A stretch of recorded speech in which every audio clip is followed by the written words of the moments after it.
कि पबजी खेलने से मना करने के बाद अंकित अपने मां बाप को मौत के घाट उतार दिया।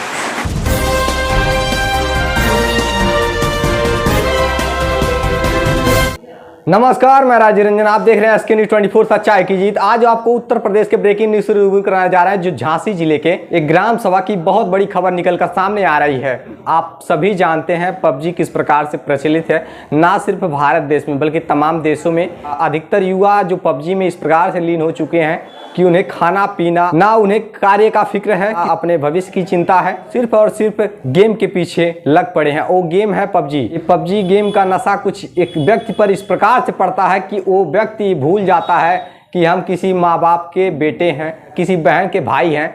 आपको बता दें कि एक व्यक्ति जो झांसी के पटा गांव का रहने वाला 6 महीने कमरे से नहीं निकला, पबजी गेम के लिए 6 महीने से कमरे से बाहर नहीं निकला, यहाँ तक कि वो अपने माँ बाप को भी मौत के घाट उतार दिया सिर्फ और सिर्फ पबजी गेम के लिए।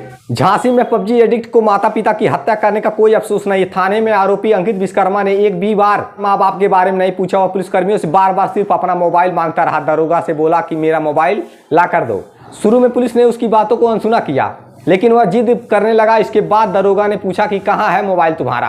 अंकित ने जवाब दिया, मेरा MI कंपनी का मोबाइल घर में अलमारी के लॉकर में है। दरोगा आरोपी के घर गए, अलमारी सर्च की, हालांकि लाकर की चाबी नहीं मिलने की वजह से मोबाइल बरामद नहीं हुआ। अब पुलिस मोबाइल के लिए दोबारा घर पर सर्च करेगी। अंकित जो कि इस प्रकार से पबजी में लीन हो चुका था, उसने अपने माँ बाप को मौत के घाट उतार दिया।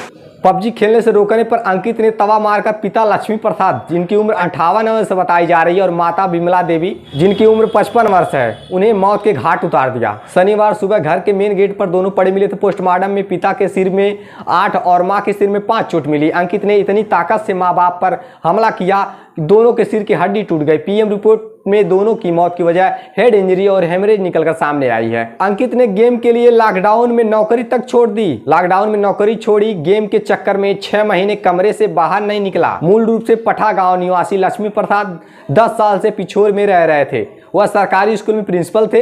अंकित उनका इकलौता बेटा। बड़ी बहन नीलम बताती है कि अंकित पढ़ने में बहुत होशियार था। GNM कोर्स करने के बाद रेलवे अस्पताल में कंपाउंडर की जॉब की। लॉकडाउन लगा तो नौकरी छोड़ दी। इसके बाद उसे पबजी की लत लग गई। लत ऐसी लगी कि वह गेम के चक्कर में 6 महीने तक कमरे से बाहर नहीं निकला।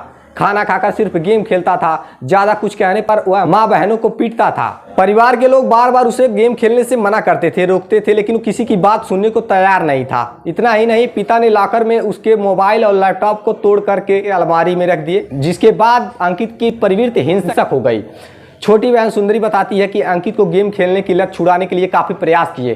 पिता ने उसका मोबाइल और लैपटॉप तोड़कर लॉकर में रख दिए। इसके बाद वह हिंसक हो गया था। घर में सभी को पीटता था और मोबाइल निकालने के लिए कहता था। पूरा परिवार उसको समझाता, लेकिन वह किसी की नहीं सुनता था। दिमागी तौर पर पूरी तरह से डिस्टर्ब हो गया था। गेम खेलने से रोकने पर उसने हत्याकांड को अंजाम दिया। इतना ही नहीं, बहन सुंदरी बताती है कि अंकित गेम के लिए घर से चोरी भी करने लगा था। उसका कोई खर्च नहीं था, सिर्फ गेम के लिए वो पैसे चुराता था। 2 माह पहले ही उसने पिता के 20,000 रुपए चुरा लिए थे। कोई कहे तो मारपीट करता था। सुंदरी की 4 महीने पहले 10 मई को शादी हुई। अंकित इस कदर बिगड़ चुका था, शादी करने वाले दिन ही सुंदरी और बड़ी बहन नीलम को बुरी तरह पीटा था। पूरा घर उससे डरने लगा था, लेकिन अंदाजा नहीं था कि वो माँ बाप की हत्या कर देगा। गेम खेलने की वजह से अंकित की दिमागी संतुलन डिस्टर्ब हो चुकी थी। इतना ही नहीं, पिता ने अंकित की शादी भी करने को राजी हो गए थे। अंकित की शादी पूछ की एक लड़की से तय हो गई थी, लेकिन उसके हिंसक रवैये के चलते पिता ने रिश्ता कैंसिल कर दिया। बहन बताती है कि पिता कहते थे कि ये माँ बहनों को पीटता है, अगर शादी हुई तो पत्नी को भी पीट कर मार डालेगा, इसलिए जब तक दिमागी हालत ठीक नहीं होती तब तक शादी नहीं कराएंगे। इतना खौफ था कि घर में बेटा हो तो माँ बाहर ही रहती थी। इस प्रकार से उसका रवैया था। जब तक वो घर में रहता था तब तक माँ बाहर रहती थी। आपको बताते चले, आरोपी अंकित 3 बहनों का इकलौता भाई है। बड़ी बहन नीलम और सुंदरी की शादी हो चुकी थी, जबकि सबसे छोटी बहन शिवानी उरई में रहकर पढ़ाई करती थी। घर पर अंकित और उसके पिता रहे थे। पड़ोसी कुसुमा देवी बताती हैं कि पिता लक्ष्मी प्रसाद के ड्यूटी जाने के बाद अंकित माँ विमला को पीटता था, इसलिए डर के मारे पड़ोसियों के घर में रहती थी। पिता के आने के बाद वह घर जाया करती थी। कभी कभी तो वह पिता के साथ स्कूल तक चली जाती थी। वहीं पड़ोसी गायत्री देवी ने बताया कि माँ को अकेला पाते ही अंकित बुरी तरह पीटता था। 9 माह पहले उसने माँ का हाथ तोड़ दिया था। बेटे के खौफ इतना था कि माँ के पति के ड्यूटी जाने से पहले ही खाना बनाकर घर के बाहर निकल जाती थी।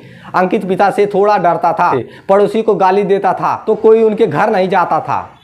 क्या गेम के चक्कर में उलझकर कोई अपने माँ बाप की हत्या कर देता है? 26 साल के युवा दिमागी तौर पर इतना डिस्टर्ब कैसे हो गया? इन सवालों का जवाब जानने के लिए लोग काफी उत्सुक हैं। गेम्स के वर्चुअल रियलिटी में फंस जाते हैं युवा। इस पूरे मामले को मनोचिकित्सक डॉक्टर किशोर और डॉक्टर अजीत गौरव का कहना है कि पबजी या अन्य गेम्स में बच्चे और युवा वर्चुअल रियलिटी में फंस जाते हैं। इसकी वजह से उनको एंटरटेनमेंट एडिक्शन या गेम्स एडिक्शन की शिकायत होने लगती है। कई बार वर्चुअल रियलिटी में रहते रहते डिप्रेशन, ओसीडी, साइकोसिस जैसी मानसिक समस्याएं होती हैं। ऐसे में गुस्सा बढ़ जाता है। आप सभी से अनुरोध है कि कृपया गेम में इस प्रकार से विलीन ना हो कि माँ भूल जाए कि आप किसी माँ के बेटे हैं, किसी बहन के भाई हैं, किसी परिवार के सदस्य हैं। आपकी जिम्मेदारी बनती है उस परिवार का देख रेख करना, पोषण करना जिस माँ बाप ने पाल पोस कर बड़ा किया।